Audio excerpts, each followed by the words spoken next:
Has anybody heard of the North West Regional Organised Crime Unit? And I know a few people will, because I've got some colleagues here in the audience. I'm just going to put my notes down over here.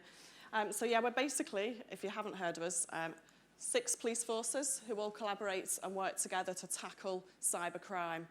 We represent Merseyside, Cheshire, Greater Manchester, North Wales and Cumbria. So 6 police forces, police officers and staff all seconded into a unit to tackle cybercrime and to bring criminals into court. This regional organised crime unit model isn't just unique to the North West, it happens all across the country. There's a ROCU within each region, and within each ROCU there's a cybercrime team all carrying out very, very similar work. So although the examples I've got here are from the North West, it does actually happen across the UK as well, and there are some colleagues here from the West Midlands I spotted at the back before, so it's not just a North West issue, but the examples I've got are from the North West region. What I'm going to cover today is what we call the 4 Ps, what we're seeing in the North West, and a load of free resources. So the cyber 4 Ps, bit of strategic stuff really. This is how we break our cybercrime work down. So we have protect, which is my world. This is protecting what you do online, basically cybercrime prevention. Prevent, which is preventing young people from moving into cybercrime to become the criminals of the future. Pursue, which is bringing cyber offenders to justice, doing forensics on the machine and bringing them into court. And prepare, which is an area of work which I also touch on, which is business continuity, preparing businesses for when they become a cybercrime victim, not if, it's when they become a cybercrime victim. So 4 areas of work, and I'll talk through each one of those in turn. So pursue, first of all. This is a typical investigation. You might have seen this chap's face in the media. It happened in the North West, but as I said, this is not just something that we do in the North West. Examples like this are all across the country. So this is a chap called Liam Rees-Watts. He was 19 when this incident took place. And what he did was carry out a series of DDoS attacks against a couple of different organisations, and this just shows that we as law enforcement aren't sort of exempt from this type of thing, because he carried out DDoS attacks against GMP and Cheshire Police websites and also the PCC's websites, and he used botnets, and he managed to get a 24-hour outage for those websites. But stupidly, like a lot of cyber criminals do, bragged about it on social media, so it's quite easy to catch. And he pleaded guilty to 2 counts of unauthorised acts with intent to impair operation of a computer or access to a computer. But he claimed online it was in retaliation for a previous conviction that he'd had, because he carried out bomb hoax calls after the Manchester Arena bombing. So he said that this was something he'd done in retaliation for that. And he was sentenced to 16 months in a young offenders institution in August this year, and then given a 5-year restraining order which stopped him from deleting his browsing history.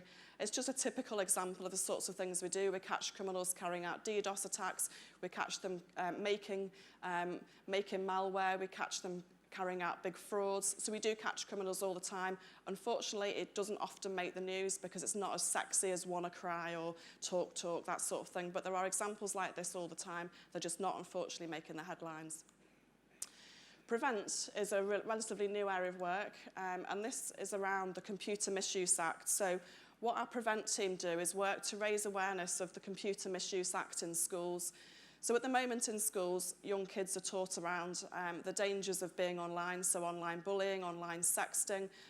They're taught about coding, but they're not, unfortunately, taught about the ethics of using a computer and what the potential sentences could be. Apologies, it's not very easy to read that slide at the back. But this is just examples of what the Computer Misuse Act makes illegal. The average age of a cyber criminal is 17, and what our Prevent team do is work with young people who are identified in schools as potentially being on the cusp of becoming a cyber criminal, and we steer them away from criminality into careers in IT and IT security. And this is one example here, Jack Chappell. You may have also seen this in the North West. This is a young lad. He helped one of the major online criminal gangs called VDOS to carry out DDoS attacks against some quite big companies, so Netflix, BBC, Amazon, Virgin Media. The gang made around £600,000. He was only paid £1,500. So even though he was helping them, he was obviously exploited by the criminal gangs. And we worked with him to steer him away from cybercrime. He suffers from Asperger's. That's something quite common with young kids that are involved in cybercriminality. They have Asperger's, autistic spectrum disorder diseases. He's now working with his dad's IT company, so he's seeing the error of his ways, and he's now working on the good side Fingers crossed he stays like that. That's, again, just another example of the sorts of work that we do. The defence in that case said he'd been exploited and used, which is why his sentence, I suppose, was quite lenient. Protect, which is my area of work, this is about protecting what you do online. So we ensure that all the NCSC, the National Cyber Security Centre guidance, toolkits, resources, hits you guys. Yeah, there's definitely a place for buying bits of software and hardware, but increasingly the NCSC are creating toolkits and resources that you can use in your organisation for free. So things like online staff training toolkits, exercise in a box platforms where you can exercise and be prepared for a cyber attack and run through various scenarios.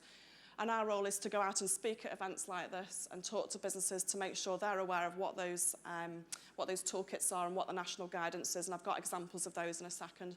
And one way we did that, particularly in North Wales, was we took a bus and drove it around North Wales. We stopped at towns and cities and we took events out into the community to educate businesses around those current threats and the current messaging around how to protect yourself online. So quite an interesting role, covers the whole of the North West.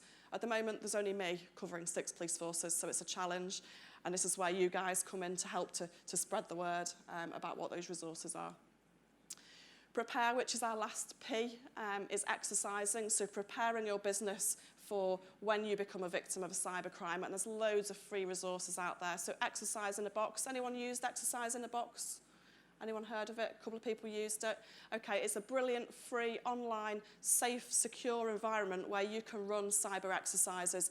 So you can prepare your organisation and run through scenarios like ransomware. How would your organisation respond if you're a victim of a ransomware? It runs through the different scenarios for you in a safe platform. You put your responses in and it gives you some feedback as to how prepared your organisation might be. Really, really good resource. And a new thing which is coming out of the NCSC in the next few months is a whole load of advice for individuals and families. What they did when they first launched was focus their work on businesses because that's where the majority of incidents were taking place. They're now producing a whole toolkit of resources for individuals and families. So there'll be guidance on what a phishing attack looks like, how to prepare yourself, how to create a strong password, loads and loads of free resources for individuals too. So what's happening in the Northwest? We see 80 to 90% of all reports to us are from individuals, not from businesses. So what we'd like to see is a bit of a switch round. We'd like to see more businesses reporting cyber crimes to us. That gives us a better intelligence picture. We're seeing the most prevalent type of attack in the Northwest is hacking of social media. There's no real reason for that. With two-factor authentication and strong passwords, that's something we could easily stop. So let's try and get the message out there about using 2FA. And we see North Wales, bizarrely, is the force with the most cyber-dependent crimes. They have 1,000 residents. The most cyber-dependent crime resorts per 1,000 residents. I don't know why North Wales in particular is some sort of hotspot, but that's something we'd quite like to change. And the largest increase in cyber-dependent crime reports is Cumbria. I don't know why that is. Maybe the message that we're getting out there about reporting is making a difference, but we're seeing a bit of an increase in reporting in Cumbria. That's just a second slide on that. So in terms of free resources, there's absolutely no excuse for not preparing your business and not protecting what you do online. The NCSC website, if you've not looked at it already, that's the website address there. They've got a whole range of infographics. They're all printable, downloadable from their website. They've got a small business guide, which is great. They've also got a small charity guide, which is brilliant, little printed booklets that you can give to a business to help them be prepared. There's a tick sheet that goes with them so they can tick off the actions as they're working their way through, becoming more prepared for a cyber incident. Anybody here from the public sector? A couple? Oh, quite a few of you. Okay, that's great. Are you aware of the Active Cyber Defence Programme? Yep. If anyone isn't, this is fantastic. Active Cyber Defence is a whole suite of resources purely for the public sector where you can be prepared and protect your network, and that includes things like almost a giant firewall so you can stop your staff from clicking on websites in their lunch break that are known to host malware. Why wouldn't you want to sign up for that? It's free to the public sector. Other things like DMARC, there's a whole suite of resources. If you're interested in finding out more about that, the NCSC website, again, you can sign up for all that stuff. Staff training, there's a free staff training toolkit available now from the NCSC, an e-learning package. You can embed it into your own e-learning suites within companies. No excuse for not having your staff trained because it's there, it's available, it's free. And if you're from a larger organisation and you're the IT person and you're struggling to have conversations with your board and chief execs about IT security, you're struggling to get those conversations going and maybe unlock some extra funding, there's a board toolkit there. It's a really, really good glossy printable guide. Again, it just helps those conversations to try and unlock some funding for IT security. The Syst Platform, Cyber Information Sharing Partnership. Quick show of hands, anyone on the SISP? Okay, would anyone like to join it? Yeah, okay, fantastic. This is really, really good. We manage a group on the SISP. If you're not familiar with what SISP is, it stands for Cyber Information Sharing Partnership. Sometimes it's called Platform. It's basically like a Facebook for people who work in IT security. So you're sponsored to get onto the platform. You must manage an IT network to be on there. Once you're sponsored, you have access to it. You get a load of white papers from NCSC.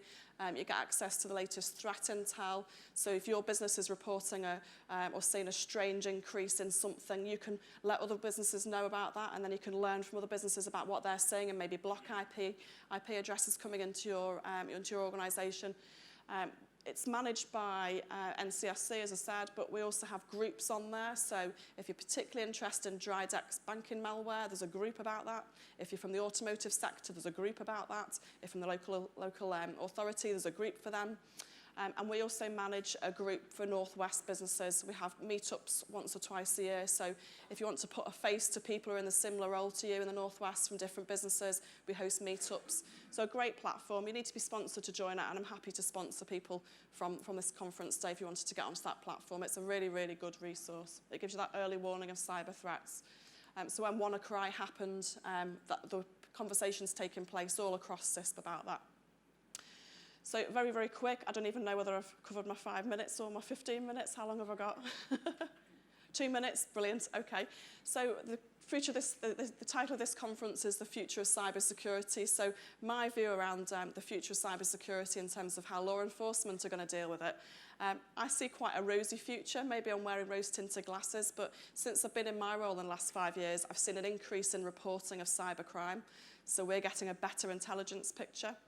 I've seen an increase in the ability and the interest from businesses wanting to listen and believing that they can make a difference and listening to the free advice that's out there. So hopefully businesses are slightly better protected, but that can only get better. Through the National Cyber Security Programme, it's not just the regional organised crime units which are now able to deal with cybercrime. Each police force around the country now has a dedicated cyber team. That includes each of those 4 elements: pursue, protect, prevent and prepare. So each police force also has a cyber team. That will improve law enforcement's ability to deal with all these issues. So providing you guys work with us, provided you guys carry on giving us intelligence, carry on helping us by being a cyber special or a cyber volunteer, I see quite a rosy future. And hopefully, maybe I'm being optimistic, it's a case of when, not if, we catch up with the cyber criminals. Thank you.